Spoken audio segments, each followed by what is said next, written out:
देखिए बच्चों,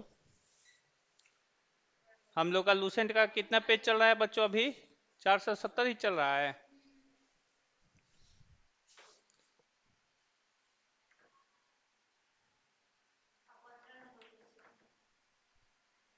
Lucent GS page number कितना है बच्चों? 470 है। और क्वेश्चन नंबर कितना है बच्चों? 15 है। यही ना है? देख लेते हैं हम लोग। देखिए बच्चों, लूसेंट एक ऐसा बुक है ना कि इसको बिहार बीपीएससी वाले बच्चे भी बहुत ज़्यादा पढ़ते हैं। और इसको मतलब बहुत ज़्यादा ये याद भी करते हैं, ये लोग रटते रहते हैं। लूसेंट एक ऐसा बुक है कि जब तक आपका नौकरी नहीं हो जाता है तब तक आप लोगों को पढ़ना है। ठीक है बच्चों? तो इस बात को आप लोग मुद्दे नज़र में रखेंगे। ठीक है? तो देखिए बच्चों, क्वेश्चन नंबर जो है हम लोग का, वो कितना नंबर क्वेश्चन है? 15 नंबर कह रहा है पदार्थ की चतुर्थ अवस्था है। तो पदार्थ की चतुर्थ अवस्था कौन सी होती है बच्चों? प्लाज्मा अवस्था। ठीक है बच्चों? तो प्लाज्मा अवस्था कैसे होती है, इस बात को थोड़ा सा हम लोग समझेंगे। Any problem? नहीं ना? ध्यान देंगे बच्चों।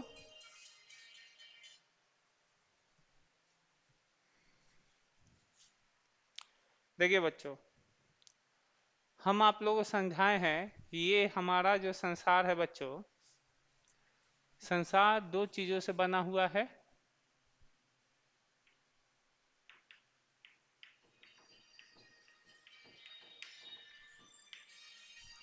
हमारा संसार जो है बच्चों, दो चीजों से बना हुआ है। ठीक है? कौन कौन चीजें होती है बच्चों? तो एक ऐसी चीज है जिसमें द्रव्यमान होती है, और एक ऐसी चीज है जिसमें द्रव्यमान नहीं होती है। यानी एक है बच्चों मटेरियल यानी पदार्थ, जिसमें द्रव्यमान होता है। और एक होता है बच्चों एनर्जी, जिसमें द्रव्यमान नहीं होता है। लेकिन आगे चल के पढ़ोगे तो एनर्जी में भी मास आ जाता है। वो सब आइंस्टीन साहब का खेल है बच्चों। ठीक है? मटेरियल को दो भागों में क्लासिफाई किया जाता है। एक होता है बच्चों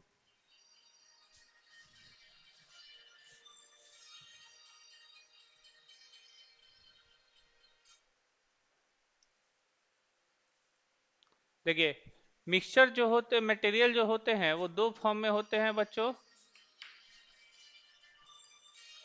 एक प्योरेस्ट फॉर्म में होते हैं और एक क्या होते हैं बच्चों? एक प्योर फॉर्म में होते हैं यानी शुद्ध रूप में होते हैं, और एक होते हैं इम्प्योर, अशुद्ध। ठीक है बच्चों? प्योरेस्ट फॉर्म में जो रहते हैं उनको कहा जाता है बच्चों एलिमेंट। ठीक है? इम्प्योर फॉर्म में जो होते हैं उनको कहा जाता है बच्चों एलिमेंट, सॉरी कंपाउंड। और दूसरे होते हैं बच्चों मिक्सचर यानी मिश्रण। ये दोनों के दोनों एलिमेंट से ही बनते हैं बच्चों। किससे बनते हैं? एलिमेंट से ही बनते हैं। दो या दो से अधिक एलिमेंट को एक निश्चित रेशियो में मिलाते हैं तो क्या बन जाते हैं? कंपाउंड बन जाते हैं। ठीक है? या क्या बन जाते हैं? एलवाई बन जाते हैं, या कोई अदर भी चीज़ें बन जाती है। तो वो जब केमिस्ट्री के आगे आगे हम लोग चलेंगे तब पता चलेगा। अब ये जो मटेरियल होते हैं बच्चों, ये जितने भी मटेरियल है इनके स्टेट को अगर क्लासीफाई किया जाए, स्टेट को क्लासीफाई किया जाए यानी अवस्था को, तो ये जितने भी मटेरियल है जिसमें मास होता है यानी द्रव्यमान होता है बच्चों, द्रव्यमान होता है, उनको अगर क्लासीफाई किया जाए तो basically solid, solid, liquid, gas. ठीक है? सॉलिड, लिक्विड और गैसियस स्टेट में पाए जाते हैं बच्चों। कोई दिक्कत नहीं है। और जब भी हम सॉलिड को हीट करते हैं तो वो किस में बदलता है? लिक्विड में। और सॉलिड को हीट करके लिक्विड में बदलने की प्रक्रिया को हम मेल्टिंग कहते हैं, मेल्टिंग यानी पिघलना। और लिक्विड से लिक्विड को हीट करके गैस में बदलने की प्रक्रिया को हम कहते हैं वेपोराइजेशन, वाष्पीकरण। और गैस से लिक्विड में बदलने की प्रक्रिया को कंडेंसेशन यानी संघनन। और लिक्विड से गैस सॉलिड में बदलने की प्रक्रिया को फ्रीजिंग यानी जमना। और जब भी आप सॉलिड से लिक्विड में बदलते हो तो एक बीच में एक ऐसा स्टेट आता है जो ना वो सॉलिड रहता है ना ही लिक्विड रहता है, उसको हम कहते हैं बच्चों लिक्विड क्रिस्टल। इस बात को हम आप लोगों को पहले समझा चुके हैं, लिक्विड क्रिस्टल। और फिर लिक्विड को गैस में बदलते हैं तो ये होता है Bose Einstein condensate state, Bose Einstein संघनित अवस्था। फिर गैस को हीट करते हैं बच्चों तो जो मटेरियल जो स्टेट आता है वो होता है बच्चों प्लाज्मा। और इसी को कहा जाता है फोर्थ स्टेट ऑफ मैटर। क्या कहा जाता है बच्चों? फोर्थ स्टेट ऑफ मैटर, यानी पदार्थ की चतुर्थ अवस्था। ऐसे पदार्थ की टोटल कितनी अवस्था हो जाती है बच्चों? 6 अवस्था हो जाती है। तो उसी में से एक अवस्था आप लोगों का है बच्चों प्लाज्मा अवस्था, पदार्थ की चतुर्थ अवस्था। ठीक है, यानी प्रॉब्लम। और ये कहाँ पे देखने को मिलता है बच्चों? तो सूर्य के कोर में, सन कोर।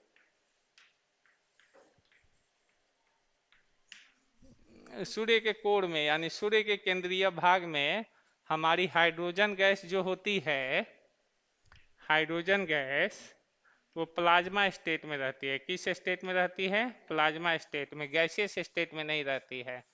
हमारा हाइड्रोजन गैस सूर्य के केंद्रीय भाग में प्लाज्मा स्टेट में रहती है बच्चों।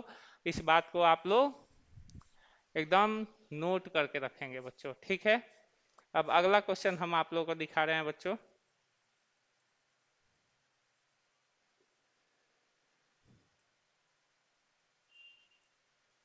देखिए, पदार्थ की चतुर्थ अवस्था प्लाज्मा अवस्था हो गया। अब कह रहा है निम्नलिखित में से कौन एक यौगिक है। ठीक है बच्चों, निम्नलिखित में से कौन एक यौगिक है? इसमें दिया है स्टील, उसके बाद दिया है पीतल, उसके बाद दिया है बच्चों रेत, उसके बाद दिया है बच्चों हीरा। ठीक है बच्चों, तो हम इसको समझा दे रहे हैं बच्चों। इसका तो ऑप्शन हो गया बच्चों रेत हो गया। रेत क्यों हुआ? तो हम आप लोगों को बताए थे कि इसका फार्मूला होता है SiO2, सिलिका। सिलिका का सिलिकॉन का ऑक्साइड का ही जो होता है वो रेत होते हैं बच्चों। अब हम आप लोगों को थोड़ा सा लेकर चलते हैं बच्चों स्टील के बारे में। तो स्टील क्या है बच्चों? देखिए स्टील,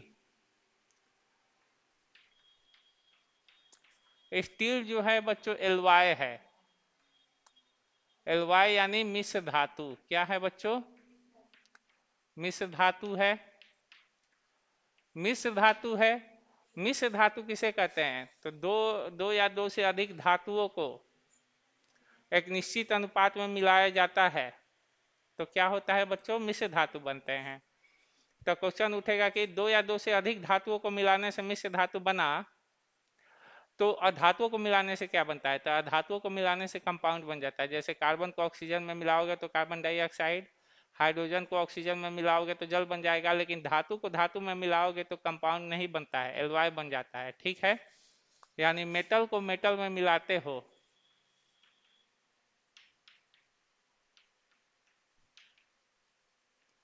मेटल प्लस मेटल में मिलाओगे तो एलवाय बन जाएगा। क्या बन जाएगा बच्चों? एलवाय बन जाता है। अब क्वेश्चन है कि ये आप लोगों को करके लाना है घर से कि स्टील किन किन मेटलों का कंपोजिशन है। स्टील जो है वो किन किन मेटल का कंपोजिशन है, यानी किन किन धातुओं का संगठन है। ये आप लोगों को करके लाना है। उसके बाद बच्चों ब्रास यानी पीतल। पीतल भी आपका क्या है बच्चों? एलवाय है, यानी क्या है बच्चों? मिश्र धातु है।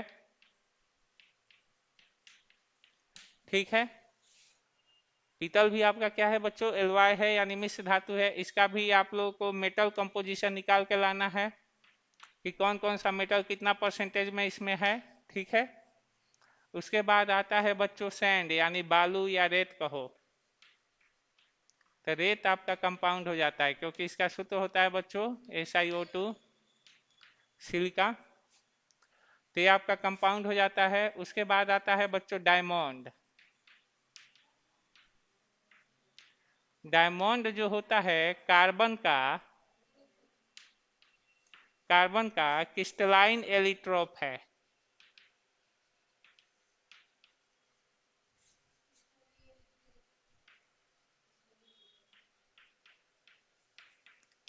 यानी क्रिस्टलीय अपरूप है। क्या है बच्चों, क्रिस्टलीय अपरूप है। तो इस बात को आप लोग देख लेंगे। ठीक है, तो ये सब क्वेश्चन बनते हैं बच्चों अक्सर एग्जाम में। ठीक है, तो अब अगला क्वेश्चन हम लोग देखेंगे बच्चों, विरंजक चूर्ण क्या है, ब्लीचिंग पाउडर। तब विरंजक चूर्ण पर बच्चों दिया है यौगिक। क्या दिया हुआ है बच्चों, यौगिक। तो यौगिक मतलब क्या होता है हम आप लोगों को बता दे रहे हैं। विरंजक चूर्ण यानी ब्लीचिंग पाउडर। ब्लीचिंग पाउडर का फॉर्मूला होता है बच्चों,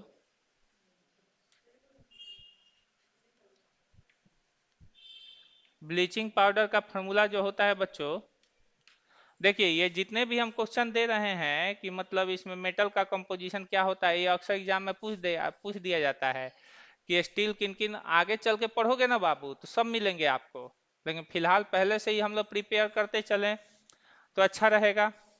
ब्लीचिंग पाउडर का फार्मूला जो होता है बच्चों वो ये होता है CaOClCl।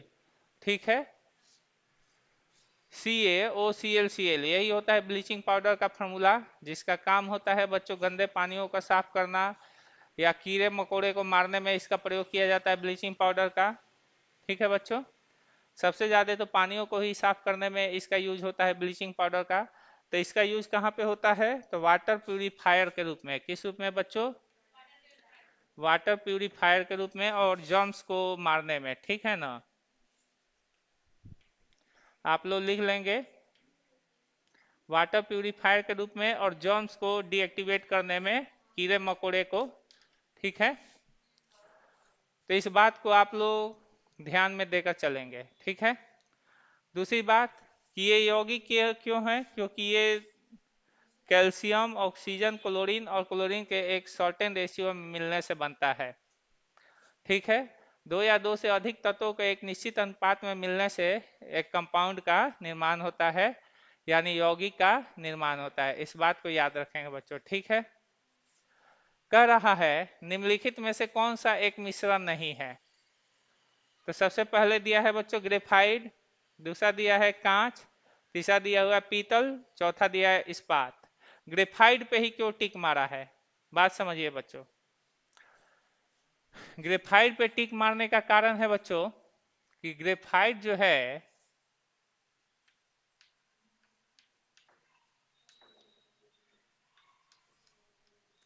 ग्रेफाइट जो है बच्चों कार्बन का क्रिस्टलाइन एलिट्रोप है। हम आप लोगों को कार्बन के एलिट्रोप के बारे में बढ़िया से समझाए थे। कार्बन का क्रिस्टलाइन एलिट्रोप है यानी कार्बन का क्रिस्टलीय अपरूप है। ठीक है बच्चों, जिसे हम क्या कहते हैं बच्चों, ग्रेफाइट कहते हैं। एनी प्रॉब्लम, कांच का सूत्र लिख के लाए हो आप लोग, क्या होता है कांच का, बोल Pb3O4। तो कांच यानी ग्लास, Pb3O4 ये हम कल दिए थे आप लोग को लिख के लाने के लिए। तो ये कांच का बच्चों, कांच क्या हो गया, कंपाउंड हो गया। ये मतलब दो या दो से अधिक एलिमेंट का मिक्सचर हो गया, सर्टेन रेशियो का मिक्सचर हो गया। उसके बाद है बच्चों पीतल, पीतल अभी समझा दिए, मिश्र धातु है, दो या दो से अधिक धातुओं का कंपोजिशन है। इस्पात, इस्पात भी आपका क्या है बच्चों, इस्पात भी आपका मिश्र धातु है। आप लोग इसका भी कंपोजिशन लिख के लाएंगे, ठीक है। यानी बच्चों देखिए, लूसेंट का बुक इसलिए इतना बेहतरीन है, ऑब्जेक्टिव वाला बुक, क्योंकि इसका एक एक ऑप्शन भी जो होता है उस पर अगर ढंग से डिस्कस किया जाए तो बहुत सारे क्वेश्चनों का कॉन्सेप्ट क्लियर हो जाता है, ठीक है बच्चों। तो जरूरी नहीं है कि इसका केवल क्वेश्चन देखेंगे, इसके ऑप्शनों को भी देखेंगे, इसके ऑप्शनों पे भी विचार करेंगे बच्चों, तो हम लोग को पता चलेगा बच्चों कि मतलब ये कितना इंपॉर्टेंट है, ठीक है बच्चों। उसके बाद देखिए बच्चों, बारूद, बारूद दिया है बच्चों। बारूद होता है, ऑप्शन दिया है बच्चों, तत्व यौगिक मिश्रण और तरल, ठीक है। तो बारूद को अगर देखोगे बच्चों तो बारूद भी आपका बच्चों मिश्रण है, कई कंपाउंडों का मिश्रण है। कई कंपाउंडों को मिश्रित करके बारूद को क्या किया जाता है बच्चों, तैयार किया जाता है। तो बारूद का कंपोजिशन भी आप लोग को लिख के लाना होगा कि बारूद का कंपोजिशन क्या होता है, ठीक है बच्चों। Any problem? ये आप लोग का SW हो गया। इसको देखेंगे कि बारूद किन किन कंपोजिशनों का मिश्रण होता है। उसके बाद इसमें दिया है कि तत्व यौगिक और तरल। तरल मतलब जानते हो क्या होता है, जिसके अंदर बहने की टेंडेंसी होती है। तो तरल यानी फ्लूइड, इसका इंग्लिश नाम होता है फ्लूइड। फ्लूइड में जानते हो कौन कौन आ जाते हैं, लिक्विड भी आ जाते हैं और गैस भी आ जाते हैं। तरल में दो स्टेट आता है, फिर लिक्विड और गैस। इसके अंदर बहने की टेंडेंसी कम होती है और इसके अंदर बहने की टेंडेंसी कुछ ज्यादा होती है। इस बात को हम लोग नजरअंदाज नहीं कर सकते, ठीक है बच्चों। यानी इसकी फ्लूइडिटी कम होती है और इसके अंदर फ्लूइडिटी क्या होती है, ज्यादा होती है, बहने की टेंडेंसी, ठीक है।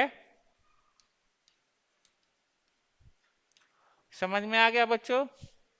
अगला क्या है बच्चों, कोयला का क्वेश्चन दिया हुआ है कि कोयला क्या है। कोयला के बारे में पूछा है बच्चों कि कोयला क्या है। तो कोयला के बारे में थोड़ा सा समझ लीजिए बच्चों। कोयला आपका वास्तव में बच्चों एलिमेंट है। क्यों एलिमेंट है, क्योंकि कोयला जो है वो ओनली कार्बन से बना होता है। किससे बना होता है, कार्बन से। यानी हमारा कोल जो है, यानी जिसको हम कोयला कहते हैं बच्चों, ये कार्बन का नॉन क्रिस्टलाइन एलिट्रोप है।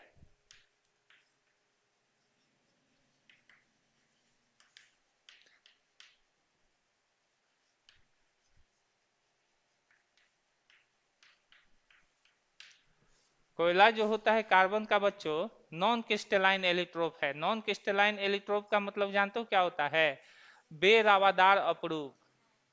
यानी कोयले को तोड़ोगे तो क्रिस्टल में नहीं आता है, जबकि डायमंड को तोड़ोगे तो क्रिस्टल में आता है। ग्रेफाइट को भी तोड़ोगे तो क्रिस्टल में आता है। बकमिस्टर फुलेरिन, जिसमें कार्बन के 60 परमाणु होते हैं और 60 परमाणु मिलकर फुटबॉल जैसी संरचना का निर्माण करते हैं, ठीक है। एनी प्रॉब्लम नहीं ना। इसलिए उसको बक्की बॉल भी कहा जाता है बच्चों। बकमिस्टर फुलेरिन को बक्की बॉल भी कहा जाता है। और हीरा, ग्रेफाइट और बकमिस्टर फुलेरिन, ये तीनों के तीनों क्रिस्टलाइन एलिट्रोप है कार्बन के। कोयला, coal, charcoal, coal gas, carbon, carbon black, carbon black कजली जो आंखों में काजल लगाने के लिए प्रयोग किया जाता है, चाहे टायर पे लगाया जाता है कार्बन ब्लैक जिसे काला रंग हो। ये सब के सब नॉन क्रिस्टलाइन एलिट्रोप है किसके बच्चों, कार्बन के, ठीक है बच्चों। Any problem? फिर वही आ गया बच्चों डायमंड। डायमंड क्या है बच्चों, तो डायमंड का ऑप्शन दिया है बच्चों, तत्व यौगिक मिश्रण तरल। तो आप लोग जानते हो कि डायमंड क्या है, अभी ना हम समझाए, डायमंड जो है कार्बन का क्रिस्टलाइन एलिट्रोप है, ठीक है। यानी कार्बन तत्व से ही केवल बना हुआ है, ठीक है। समझ में आ गया कि नहीं आया?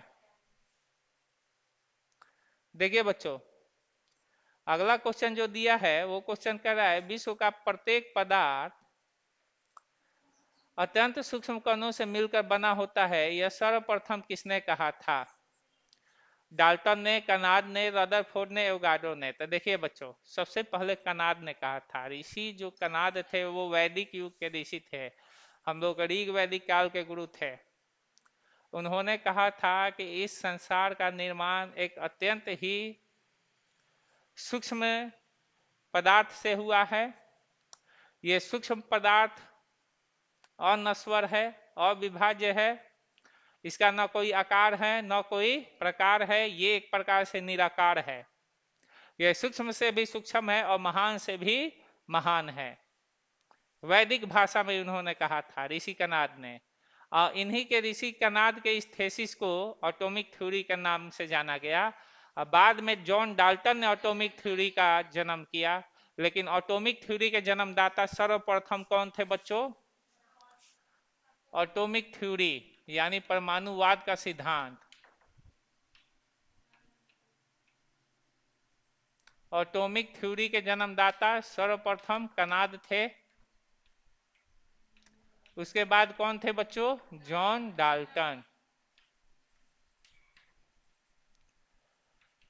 लेकिन इन दोनों की थेसिस गलत हो जाती है कब?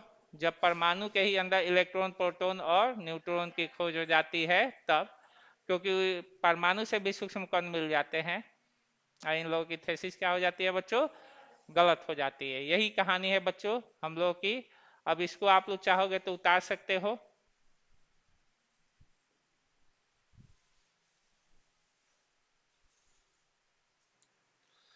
देखिए बच्चों, तो एटॉमिक थ्योरी के जन्मदाता के बारे में जान गए आप लोग, ठीक है। क्या निम्नलिखित में से यौगिक कौन सा है? ठीक है बच्चों। तो देखिए बच्चों, यौगिक जो होता है बच्चों, आप लोगों को बता दें, यौगिक के डिफिनीशन के बारे में थोड़ा सा ध्यान देंगे बच्चों आप लोग। दो या दो से अधिक तत्वों को एक निश्चित अनुपात में मिलने से जो बनते हैं उन्हें हम क्या कहते हैं? यौगिक कहते हैं। ठीक है बच्चों। यहाँ पे सबसे पहला नंबर दिया है बच्चों पारा। क्या दिया हुआ है बच्चों? पारा। पारा क्या है आप लोग बता सकते हो? पारा यानी, इसका इंग्लिश नाम होता है मरकरी, जिसका यूज जानते हो क्या होता है? थर्मामीटर में होता है। और इसका संकेत होता है Hg, परमाणु संख्या 80। ये वो मेटल है जो किस स्टेट में पाया जाता है बच्चों? लिक्विड स्टेट में। यहाँ तक कि थर्मामीटर में भी इसका यूज होता है। और दाब मापी यंत्र, जिसको हम बैरोमीटर कहते हैं, जिसके आविष्कारक कौन थे बच्चों? टॉरिसैली थे, उसमें भी इसका यूज होता है। ओजोन,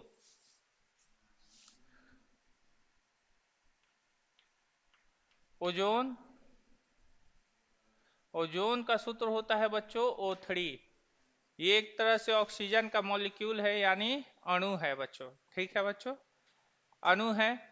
और ये ओजोन लेयर ही है जो सूर्य से आने वाली पराबैंगनी किरणों को से हमारी रक्षा करती है। और इसी ओजोन लेयर के कारण हमें, मतलब वायुमंडल में, जिस वायुमंडल में हम लोग रहते हैं उस वायुमंडल में सूर्य की पराबैंगनी किरणें नहीं पहुंच पाती है, जिसके कारण गर्मी का एहसास कम होता है। अगर पराबैंगनी किरणें पहुंचने लगती तो गर्मी काफ़ी ज़्यादा होने लगती। दूसरी बात कि हमारे चमड़े पे मतलब फफूंदी उफुंदी उगने लगता और स्किन कैंसर के हम लोग डिजीज होने लगते। स्किन डिजीज या स्किन कैंसर भी हो सकता था। ठीक है, तो इसी से हमारी बचाव करती है कौन बच्चों? Ozone layer. उसके बाद बच्चों वायु। वायु हम बता चुके हैं। वायु यानी, वायु आपका क्या है बच्चों?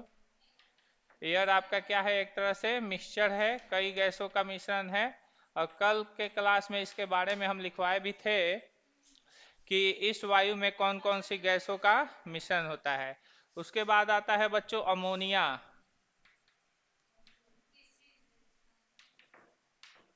अमोनिया का सूत्र होता है बच्चों NH3।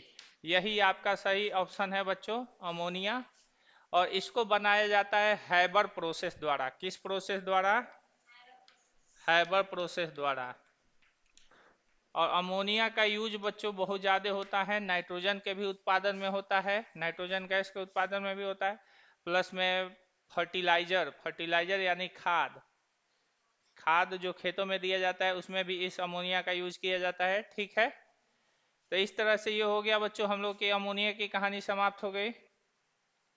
अब अगला क्वेश्चन है बच्चों, निम्नलिखित में से कौन सा एक तत्व है माणिक्य, नीलम, पन्ना और हीरा।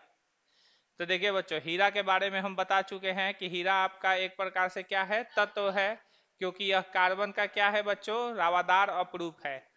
रावादार अपरूप है कार्बन का, रावादार क्रिस्टल वाला। हीरे का क्रिस्टल देखते हो कितना महंगा होता है बोलो। और माणिक्य, नीलम और पन्ना, ये सब एक तरह से क्या है बच्चों, पत्थर है। अब पत्थर जो होते हैं कई पदार्थ कई खनिजों का मिश्रण होते हैं, ठीक है। Any problem. अब अगला क्वेश्चन दिया है कि वायु निम्नलिखित में से क्या है, इसके भी बारे में समझा चुके हैं कि वायु एक प्रकार से क्या है बच्चों, मिश्रण है। उसके बाद कह रहा है बच्चों, निम्नलिखित में से रासायनिक यौगिक कौन सा है। बताइए बच्चों, निम्नलिखित में से रासायनिक यौगिक कौन सा है। वायु, वायु तो मिश्रण है। ऑक्सीजन आपका तत्व है। अमोनिया अभी बताएं। पारा के बारे में जानते ही हो, पारा भी आपका तत्व है, जो धातु है, जो किस अवस्था में पाया जाता है बच्चों, लिक्विड स्टेट में पाया जाता है, ठीक है। तो ये तो कहानी हो गई इसकी। अब अगले क्वेश्चन में हम लोग चलेंगे बच्चों।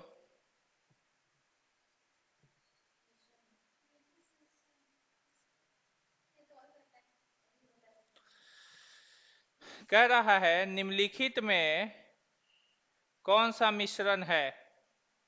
ऑप्शन दिया है बच्चों, दूध, यही ना क्वेश्चन है, दूध, इस्पात, कार्बन मोनोऑक्साइड, हाइड्रोक्लोरिक अम्ल। दूध जो है बच्चों आपका मिश्रण नहीं है। दूध आपका एक ऑर्गेनिक कंपाउंड है जिसमें फैट रहते हैं, वसा रहते हैं। इस्पात जो है आपका क्या है बच्चों, मिश्रण है, दो या दो से अधिक धातुओं के मिलने से बना हुआ मिश्र धातु है।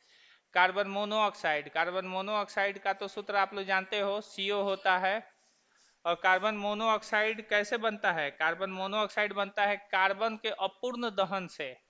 कार्बन के, कार्बन के किससे बनता है बच्चों, अपूर्ण दहन से, यानी पूर्ण दहन से नहीं, अपूर्ण दहन से। अगर दहन पूरी तरह से नहीं हो कार्बन का तो कार्बन मोनोऑक्साइड गैस बनता है, ठीक है। तो कार्बन मोनोऑक्साइड कार्बन के अपूर्ण दहन से बनता है। हाइड्रोक्लोरिक एसिड, तो हाइड्रोक्लोरिक आप लोग को मालूम है कि ये एसिड है, एक तरह से कंपाउंड है जिसका सूत्र क्या होता है बच्चों, HCl होता है। हाइड्रोक्लोरिक अम्ल का सूत्र क्या होता है, HCl होता है। एनी प्रॉब्लम नहीं ना। उसके बाद आता है बच्चों,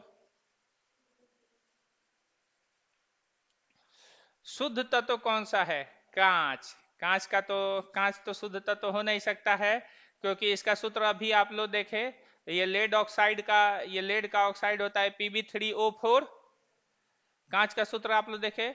दूसरी बात है बच्चों, सीमेंट, सीमेंट जिप्सम से बना होता है, जिप्सम का सूत्र लिखे आप लोग, हाँ, CaSO4 × 10H2O। यानी सीमेंट जो बनता है वो किससे बनता है बच्चों, जिप्सम से बनता है। किससे, जिप्सम से। इसका सूत्र आप लोग को दिए थे लिखने के लिए, CaSO4.10H2O। इसको कहा जाता है रावा जल। क्या कहा जाता है बच्चों, रावा जल, रावा जल। रावा जल, इसमें कितने अणु होते हैं बच्चों, तो 10 अणु के रावा जल होते हैं। क्वेश्चन ये भी आ सकता है कि जिप्सम में कितने रावा जल के अणु होते हैं बच्चों, तो कितने होते हैं बच्चों, बोलिए तो 10 होते हैं, ठीक है। तो शुद्ध तत्व कौन सा है, कांच तो हो नहीं सकता है, कांच का सूत्र लिख चुके हैं, Pb3O4, सीमेंट हो गया, जिप्सम से बना है, CaSO4 10H2O। उसके बाद है बच्चों सोडियम, बहुत इंटरेस्टिंग एलिमेंट है सोडियम, Na11। ये क्षारीय धातु के ग्रुप का है, किस धातु के, क्षारीय धातु के समूह का है। अब पीरियोडिक टेबल में वर्ग ए में पाया जाता है, ठीक है, वर्ग ए में पाया जाता है। और ये मुलायम होता है, जिसको चाकू से काटने पर काटा जा सकता है, और हवा के संपर्क में रखने पर आग पकड़ लेता है, इसलिए इसे किरोसिन तेल में डुबा के रखा जाता है। ये सारे, जी हाँ, जहां ये ऑक्सीजन के संपर्क में आया बस आग पकड़ेगा, तुरंत धाए देना। पानी में ऑक्सीजन होता है कि नहीं होता है, H2O। मिट्टी के तेल में ऑक्सीजन नहीं होता है, वो कल ही तो हम बताए, हाइड्रोकार्बन होता है मिट्टी का तेल आपका, ठीक है। हाइड्रोकार्बन होता है जिसमें केवल कार्बन और हाइड्रोजन होते हैं मिट्टी के तेल में। इसलिए सोडियम को किरोसिन में डुबा के रखा जाता है, किस लिए? क्योंकि वो मिट्टी का तेल है, उसमें कार्बन और हाइड्रोजन होते हैं। ऐसे हवा में खुला छोड़ दिए या जल में छोड़ दिए तुरंत आग पकड़ लेता है, बहुत सक्रिय होता है ये, ठीक है। यानी प्रॉब्लम, ये मुलायम होता है, ये एक ऐसा धातु है जो मुलायम होता है जिसको चाकू से काटा जा सकता है। तो ये सारे बात जो है कई बार के कॉम्पिटिटिव एग्जाम में पूछे जा चुके हैं, ठीक है बच्चों, कैसा लगा? अगला क्वेश्चन इसमें कर रहा है, निम्नलिखित में से कौन सा पदार्थ एक मिश्रण नहीं है? टीन। टीन जो है आपका एक तत्व है जिसका संकेत एसएन होता है। टीन जो है एक प्रकार का तत्व है जिसका संकेत क्या होता है? एसएन होता है। और पीरियोडिक टेबल में देखो तो इसका एटॉमिक नंबर कितना होता है?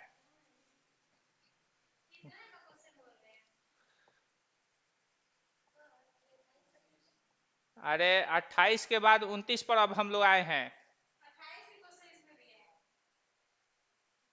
इसमें तो 29 दिया हुआ है इसके बुक में।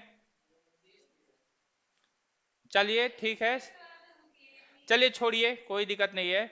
तो निम्नलिखित में से कौन सा पदार्थ एक मिश्रण नहीं है? तो कौन है बच्चों? टीन।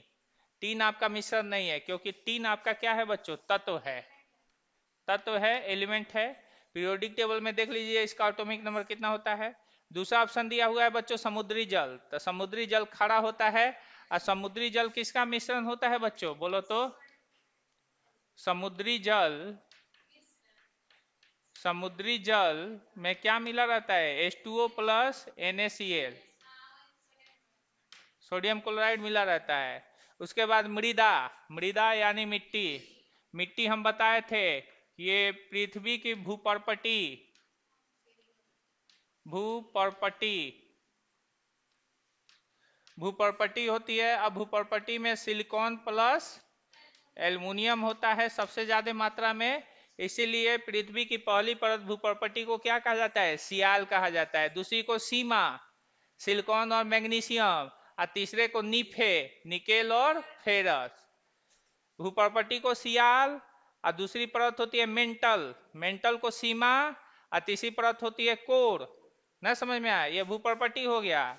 दूसरा होता है पृथ्वी का मेंटल, पिघली हुई चट्टान होती है, इसमें सिलिकॉन प्लस मैग्नीशियम, सीमा। और तीसरा होता है बच्चों कोर, ये होता है बच्चों निकेल प्लस फेरस, इसलिए इसको नीफे कहा जाता है, ठीक है। उसके बाद है बच्चों वायु ऑप्शन में, तो वायु तो मिश्रण है कई गैसों का, इसको भी हम आप लोगों को समझा चुके हैं। अब कह रहा है 30 नंबर, निम्नलिखित में से कौन सा एक यौगिक है? वायु, पारा, ओजोन, अमोनिया। अभी ना समझाए, अमोनिया। तो ये आप लोग का एक लेसन हमको लग रहा है समाप्त हो चुका, समाप्त हो चुका ना। अब अगला चैप्टर जो चालू होगा उसका नाम है बच्चों परमाणु संरचना। परमाणु संरचना के बारे में हम लोग पढ़ेंगे। और परमाणु संरचना के बारे में जानेंगे बच्चों। परमाणु संरचना आप लोग थोड़ा सा 9th का बुक पढ़ के आना, और इसके बारे में हम आप लोगों को सारी थेसिस समझाएंगे। तो आज का क्लास कैसा लगा बच्चों, बोलिए? बहुत अच्छा लगा, तो ठीक है।